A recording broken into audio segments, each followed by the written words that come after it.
All right, guys, I'm back. I'm trying to build a routine here. Every morning when I'm going to work or even when I'm off and I'm out on the road, I want to talk to you guys about a specific topic. And today's topic is Chelsea and how I feel about the team this season. So, look, we all know that Chelsea flopped hard last season. What did they place? 12th? They were closer to the relegation zone than they were to top 4, basically. You know what I mean? And that is pitiful. I have to say that is pitiful after spending all that money under the ownership of Todd Boehly, the American billionaire. It's pitiful. It's pathetic. Chelsea should have been playing Champions League football this season with all the money they spent. We know that. Let's get that out the way. And the transfer business that Chelsea have done over the last few seasons, it's been rather poor. It's just one or two players that worked out. And the first player that comes to mind is Thiago Silva. All or most of the others simply flopped. And those players have left the club. And if you want to go back to last season, you think about Timo Werner. You see what I mean? And I told Chelsea fans that Timo Werner is a flop. And, some of them try to argue with me and say, no, Timo Werner this, Timo Werner that. Timo Werner is a Chelsea flop. Come on, no argument. You know what I'm saying? There's so many of them. But Chelsea has the money. I'm not going to say it's, within FFP laws, what they're doing. Maybe there's some, I don't know, sketchy stuff going on there. But you guys may say, oh, damn, Man City has a lot of sketchy stuff going on too. Allegedly, right? But for Chelsea, it's evident. It's evident. But look, to be fair to Chelsea this season, though, they did sell a lot of players. You know what I'm saying? To bring in that money to buy players. But they also spent way more than they made. You see what I mean? So, yeah, it's kind of tricky there. That's why they have to give players like 8-year contracts and things like that so that, it could combat FFP laws. So, now we got that out the way. Let's just take a look at some of the players that left Chelsea and some of the players that were brought in on the Pochettino, including Pochettino. You know what I mean? And so in terms of departures, Kai Havertz to Arsenal, 75 mil. Mason Mount to Man United, 64 mil. And these are all in euros, right? You have Mateo Kovacic, 29 million to Man City. This is a huge clear out. You don't often see a team clear out like this. You know what I mean? They basically shed their whole skin, become afresh. You know what I mean? Like, wow. You have Kalidou Koulibaly going to Al Hilal. That's 23 mil. Christian Pulisic going to AC Milan, 20 mil. And if you think about the money that they spend for most of these players, it's ridiculous. Edward Mendy. Well, they didn't really spend a lot on him. They made money on him. 18 mil. Ruben Loftus-Cheek, Chelsea Academy graduate, AC Milan, 16 mil. Ethan Ampadu finally left the club. Wow. Leeds, 8 mil. N'Golo Kante, he left on a free. Kepa Arrizabalaga, he's gone to Real Madrid, where maybe Pochettino thought that he was going to be the number 1 this season. Cesar Azpilicueta, he's gone to Atletico Madrid on a free. Pierre-Emerick Aubameyang, he's gone to Marseille on a free. You got young Angelo, he's gone to Strasbourg on loan. David Dacha Fofana out on loan. Gabriel Slonina loan. Timiyu Bakayoko, yeah, he was still a Chelsea player. Released. And you have João Felix going back to Atletico Madrid. And Dennis Zakaria going back to Juventus. So that's a long list. That is a long list. Chelsea made a total of 300 and, no, let me see. 254 million euros from those transfer proceeds. And they brought in the likes of, these are the players that they brought in. Moises Caicedo, English record, 116 million. Wow. Moises Caicedo. They broke the bank for the young Ecuadorian, man. I wish him all the best. Quality signing. They did overpay. Christopher Nkunku, 60 mil.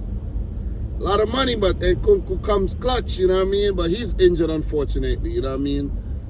Axel Disasi, quality signing, 45 million. Can't, go wrong on a quality defender.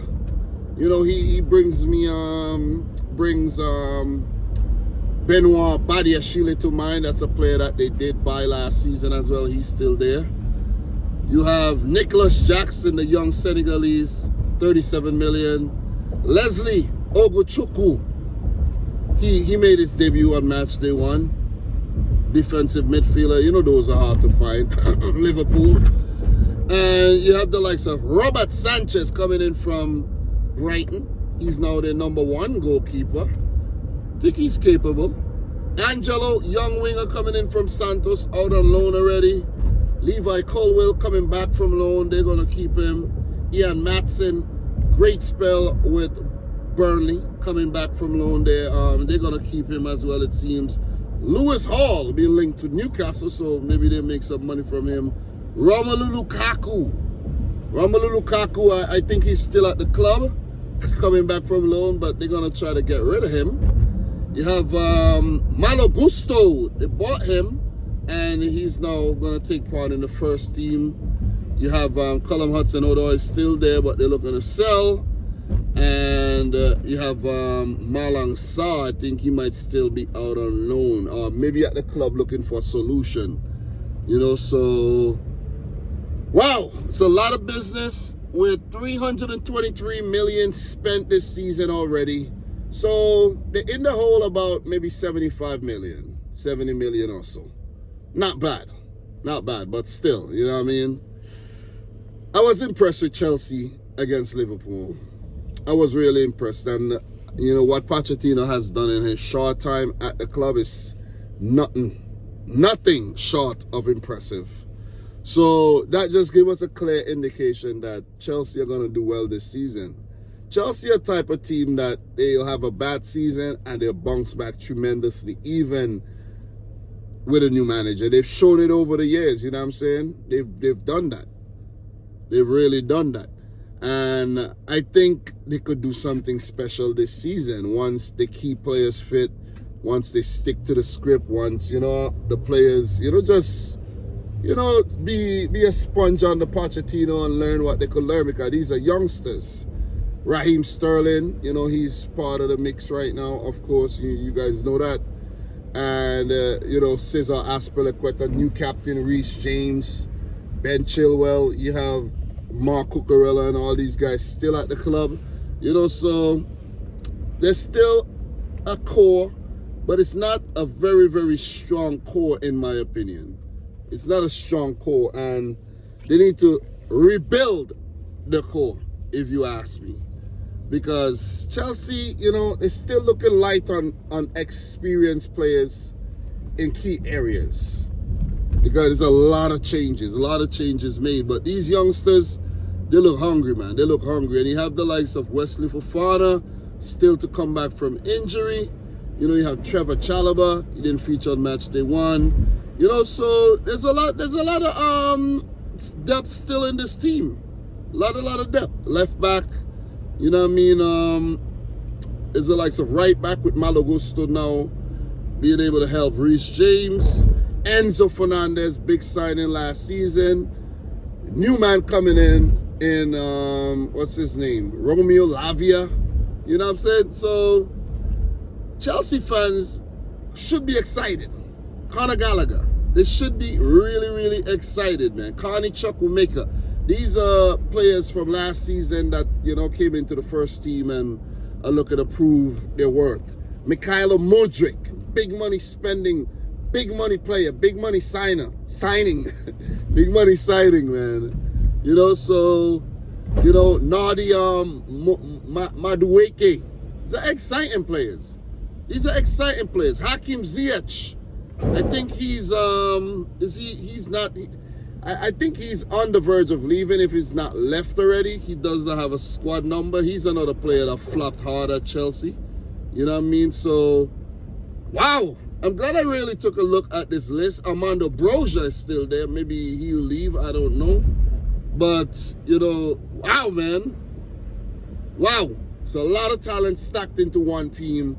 And the only place this Chelsea team can go is up. Because last season was a big bust. They flopped and they could only go up. Is there a possibility that they could repeat what they did last season? Hell yeah. The inexperience and whatnot. But that's not what I saw, man. That's not what I saw against Liverpool. This team looks exciting and they look like they're ready to cook. You know what I mean? Albeit being young cooks, they look like they're ready to cook this season. And guys, I'm running late. I'm running late again. It's raining. It is what it is, man. What am I going to do? What am I going to do? I'm showing up, you know what I'm saying? I'm showing up. At least I'm showing up. But yeah, I was impressed. Before the game, I was like, Chelsea are looking good this season.